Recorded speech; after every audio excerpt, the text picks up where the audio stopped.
नमस्कार मित्रों, जय श्री हरि। कैसे हैं आप सभी? ईश्वर से कामना करूंगा कि आप सभी अपने परिवार में स्वस्थ हो, कुशल। सनातन धर्म में, इस जगत में हिंदू शास्त्र के अनुसार 12 माह बांटे गए हैं। इन 12 माह के अपने अपने विशेष लक्षण हैं। कहीं न कहीं देवताओं की पूजा भी इस विशेष माह में की जाती है। तो आइए जानते हैं कि किस माह में किस देवता का पूजन करने से विशेष लाभ मिलता है। वैसे ईश्वर साक्षात आपके हृदय में होते हैं। प्रतिदिन, प्रतिमाह और प्रतिवर्ष हमें ईश्वर की आराधना में लीन रहना चाहिए। फिर भी शास्त्रों के अनुसार हमें किस माह में किस तरह के देवता का पूजन किस विधि विधान से करना चाहिए जिससे अति शीघ्र सफलता और सिद्धि मिले।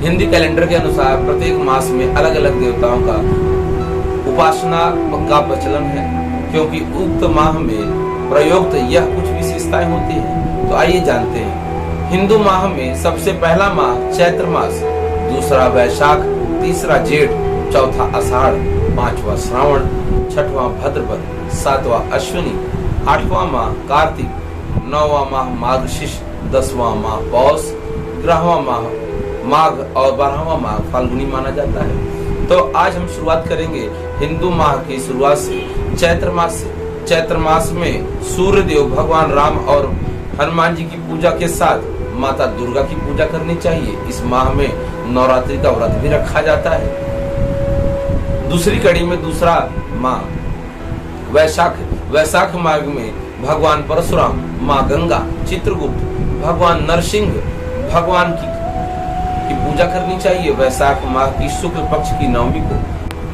श्री सीता जी के जन्म का महोत्सव मनाया जाता है और इस दिन विशेषकर सीता जी के पूजन पद्धति से लाभ मिलता है। तीसरा माह जेठ, माँ गंगा, भगवान शनिदेव, माँ गायत्री और माँ धूमवती की पूजा अर्चना करनी चाहिए। इस कड़ी में चौथा माह आषाढ़ माह में श्री हरि विष्णु के साथ ही आषाढ़ में वामन पूजन होना चाहिए। इस माह में देवता सो जाते हैं। इस माह में गुप्त नवरात्रि में 10 महाविद्याओं की पूजा करनी चाहिए। पांचवा माह श्रावण महीने में भगवान शिव की पूजा का महत्व विशेष माना गया है। यह शिव मास भी कहा जाता है। छठवां मास भाद्रपद में श्री गणेश जी की और कृष्ण की पूजा करनी बड़ी विशेष मानी जाती है। इस माह में गणेश उत्सव भी मनाया जाता है और कृष्ण पक्ष की अष्टमी को भगवान कृष्ण जी का जन्म भी माना जाता है और जन्माष्टमी की खूबसूरत झांकियां निकालकर जन्माष्टमी मनाया जाता है। इस माह में श्री राधा जी की पूजा भी होती है, क्योंकि इसी माह में उन्होंने भी जन्म लिया था। सातवां माह अश्विनी माह में देवी और शक्ति की उपासना का महत्व है। इस माह में सर्दी नवरात्रि का व्रत रखा जाता है। इस माह में श्राद्ध पक्ष रहता है तो पितृदेव की पूजा भी होती है और वैसे भद्र पक्ष की पूर्णिमा से श्राद्ध पद भी प्रारंभ हो जाता है। आठवां कार्तिक माह देवी महालक्ष्मी और भगवान विष्णु को समर्पित माह है। इस माह में महालक्ष्मी पूजा और भगवान विष्णु के जागने का समय माना जाता है। इस माह में दीपावली के दिन माता लक्ष्मी की पूजा होती है। कुछ राज्य में माता कालिका की भी पूजा होती है।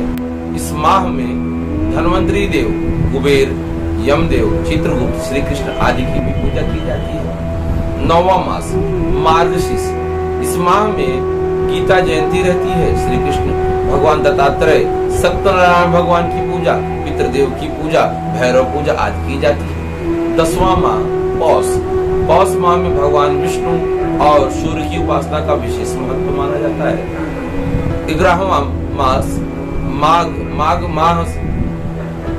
माघ मास में सूर्य देव के साथ ही भगवान श्री हरि विष्णु की पूजा होती है।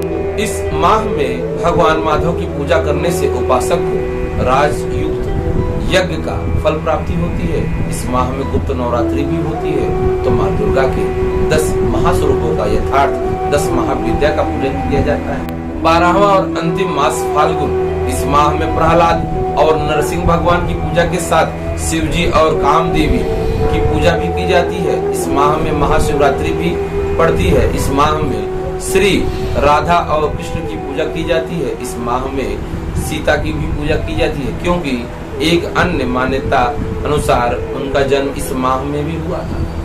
तो क्या आप जानते थे कि 12 महीनों में 12 तरीके से और सभी ईश्वरों का विशेष मुहूर्त और विशेष समय के साथ पूजन करने से ईश्वर अति शीघ्र प्रसन्न होते हैं और आपको मनवांछित फल देते हैं। जय श्री हरि।